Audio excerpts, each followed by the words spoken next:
All right, game fans, season 10, episode 9, Health, Wealth, and Cards Dealt. With his coaching job in jeopardy, Brittany has a surprise for her father, Jason, that might turn things around.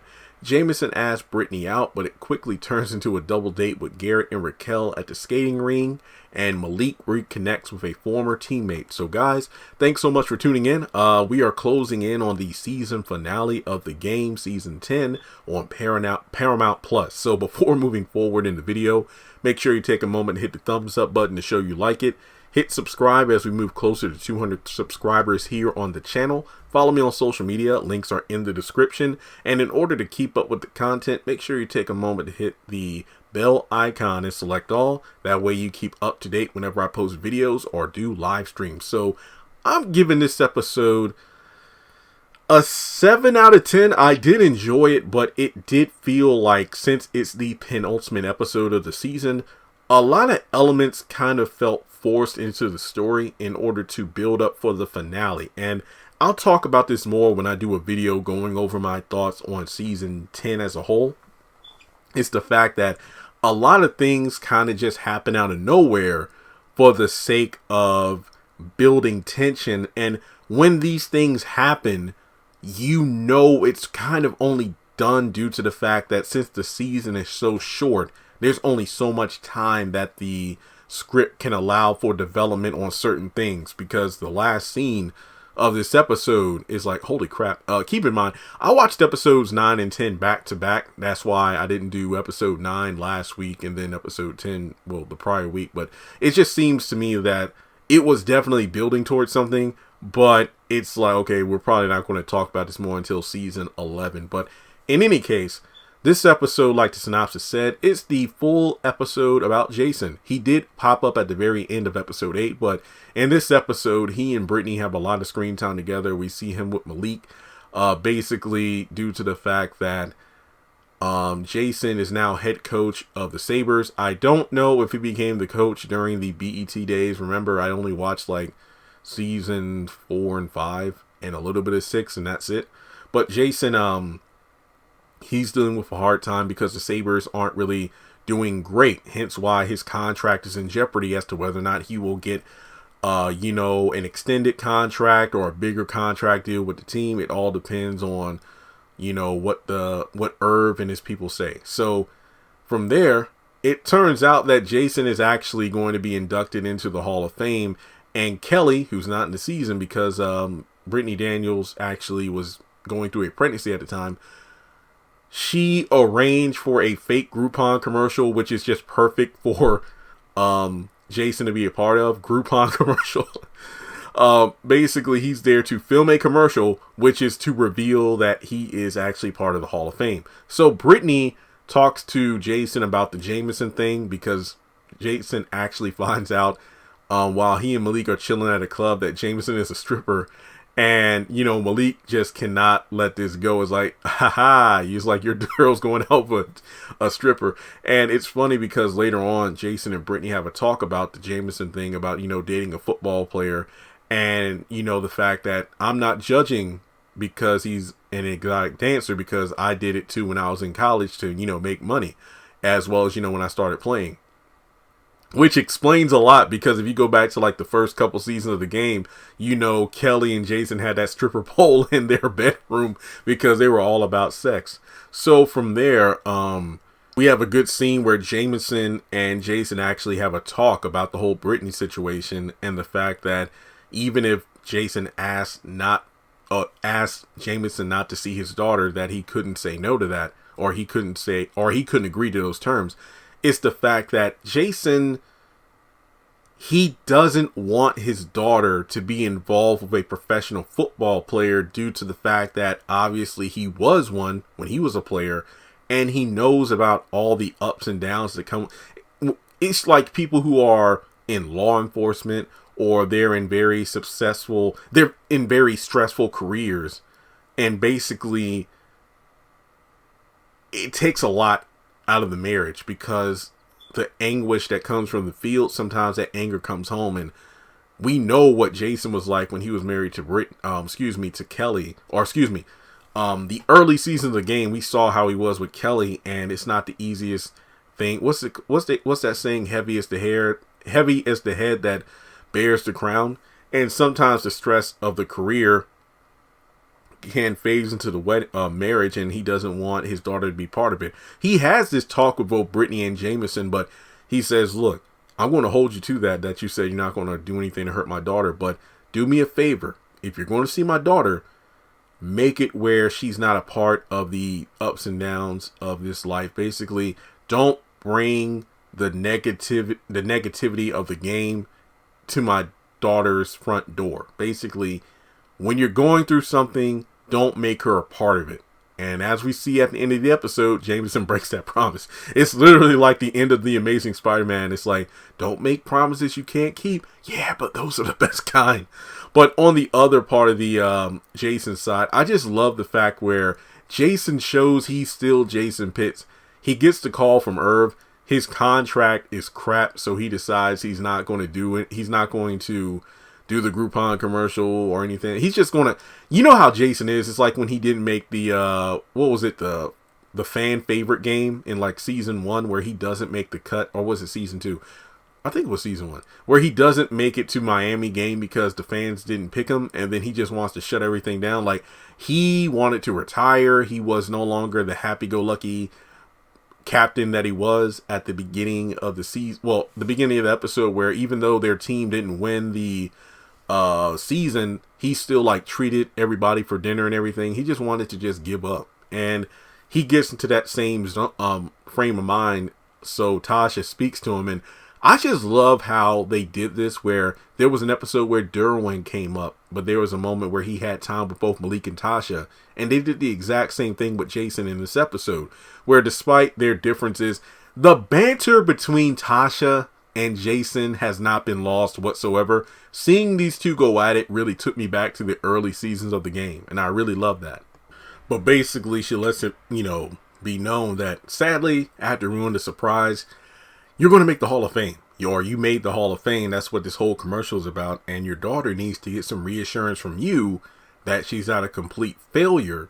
And you need to keep those close to you who matter and that you love in your life, as opposed to just, shutting down because the way you wanted things to play out didn't exactly happen the way you wanted to. And for the record, if you were my client instead of Herb's, you would have gotten that contract. So that was like a vote of confidence, but it also has you wondering, will Tasha and Jason link up professionally in the near future? Who knows? But regardless, he goes down there and does the commercial, and then it's revealed that when Brittany wants him to read another script and pretend that she's the camera, oh my God, the Hall of Fame, and everybody freaks out, and he gives a speech, reassuring Brittany that he's proud of her, and, to his father, who apparently passed on, that he made the Hall of Fame, and of course, thanks to his wife, Kelly. So that was a great moment between these two. But let's go on to the rest of the episode. Jameson asks Brittany out, and then Raquel overhears, as well as Garrett. So he gives her a pair of skates, and then they actually go to a skating ring. And Jameson is like a little kid who doesn't even know what to talk about, and he's nervous. So him and Garrett talk about it on the sidelines until Raquel rolls up, and he's talking about, and it quickly turns to that situation where somebody will take something you say and then turn into something sexual. And it's like, oh, wait, you don't want to have sex with my friend Brittany? She's attractive, right? Yeah, I mean, she is. And never mind. So while they're out skating, you got some other skaters heckling them. It's like, that's why the Furies suck. You got to hold out.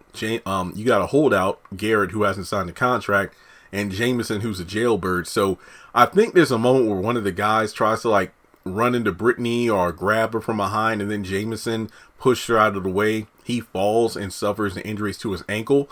And one of the other players, who I believe is portrayed by the actor who plays the gay friend of Maurice on Sisters, I think his name is Connor, he actually got injured, and as a result he got cut. And that's one of the big things about the episode, Health, Wealth, and Cards Dealt, where the other players are asking Malik if he can be their rep to the owners about getting better healthcare coverage. So he doesn't want to do it because that means his ownership, his chance of team ownership is going to be on the line if he stands up against those who make that call. But then later on, he meets one of the former players. What's his name? Bow-legged something. I did not write his name down in the notes, but he was a former player that Tasha used to love. And Malik actually sees him dancing on the sidewalk outside of a store. He's pretty much, down on his luck because of an injury he suffered. Family left him, and he's pretty much, walking around the country dancing for money and whatnot. And instead of doing what, typically in situations like this you do, where like Caleb even told Malik, look, give him a few dollars out of your pocket, keep it moving. But instead, Malik wants to bring him home, get him washed up, get him a haircut, suit and everything, basically put him on the right path. And even though, yeah, Caleb was right, you can understand Malik where sometimes a person from your past, you want to help them out, but sometimes it's best where you can't bring everybody up with you. The best you can do is give them a couple words of reassurance, a couple dollars if you have it, and keep it moving. But it turns out there's something wrong with him because he actually sees Rogers, aka Prince Rogers Nelson. And as a result, he's kind of just like Malik, who sees Caleb. And later on in the episode, he gets him a job with the team. But then when he goes to the meeting with Rogers, the name of one of the coaches that he's working with, he freaks out because he's not Prince. And he literally pins Malik up against the wall. And then Malik sees him back on the sidewalk where he started out. And then he just realized that what happened to this guy could happen to me. Because, hell, I'm already seeing somebody that's dead. And he decides to be a spokesperson for the team, even if it means putting his ownership at risk. So Jameson, after suffering that ankle injury, he meets up with one of his dudes from the street to give him some pills, kind of like, to make him feel better quicker in order to play on that ankle. And then at the end of the episode, Brittany catches him about to, stick the needle in to take like a steroid-like substance in order to make it through the, his first game because he can't get cut since he just got started, which goes against everything he promised Jason to do. And Brittany actually sticks him with the needle and she ends up leaving. And that's the end of the episode. I'm like, holy crap. But then there's also a mini story where Raquel and Garrett are at her apartment and he's fixing breakfast. It turned out that he posted a video of her singing on his social media. And remember, since he's like a very successful football player, a lot of people saw it. And he thought that, yeah, I'm doing something, to show everybody my new lady. And it turns out she didn't like it because of all the attention that she was getting as a result of it. She didn't want to be known as some kind of, hangers-on dating a professional player. And as a result, that's going to put her career on when she wants to build things up slowly. I mean, keep in mind that when she had that, kind of like, that small kind of open mic in her own apartment, but then Brittany ended up having a bunch of people come over and she got Garrett to turn on the fire alarm to get them to leave. You would think he would know not to post something like that, but she literally just flips out about it. And he's like, you're acting crazy, because she literally just acts completely irrational. And it's like, well, what about breakfast? I think you should go. I'll pack it up for you. So she takes his plate and just dumps all the food in the trash and goes to her room. And then I'm like, wait, what? So then later on, he comes over because she was about to go to his place and she apologizes for, acting out of line and, being, aggressive. And he pretty much, apologizes for sharing her, singing without permission, but they pretty much make up, and that's about it. So yeah, this episode has some elements where it's like, yeah, you could tell they're building up for the finale as well as the next season, but then there were drama moments that it didn't really felt like they hit the mark because it just felt forced for the sake of filling up time. But this was a great episode. I did love it, even though my score might not reflect that. So let me know your thoughts in the comment section below. Always good to see Jason or Derwin or one of the older characters make a return. It's really great. But that's all I have to say about episode 9. Make sure you check out my review for episode 10 coming soon to the channel. And like I mentioned before, make sure you like and subscribe. And if you would like to donate, feel free to do so on PayPal or Cash App.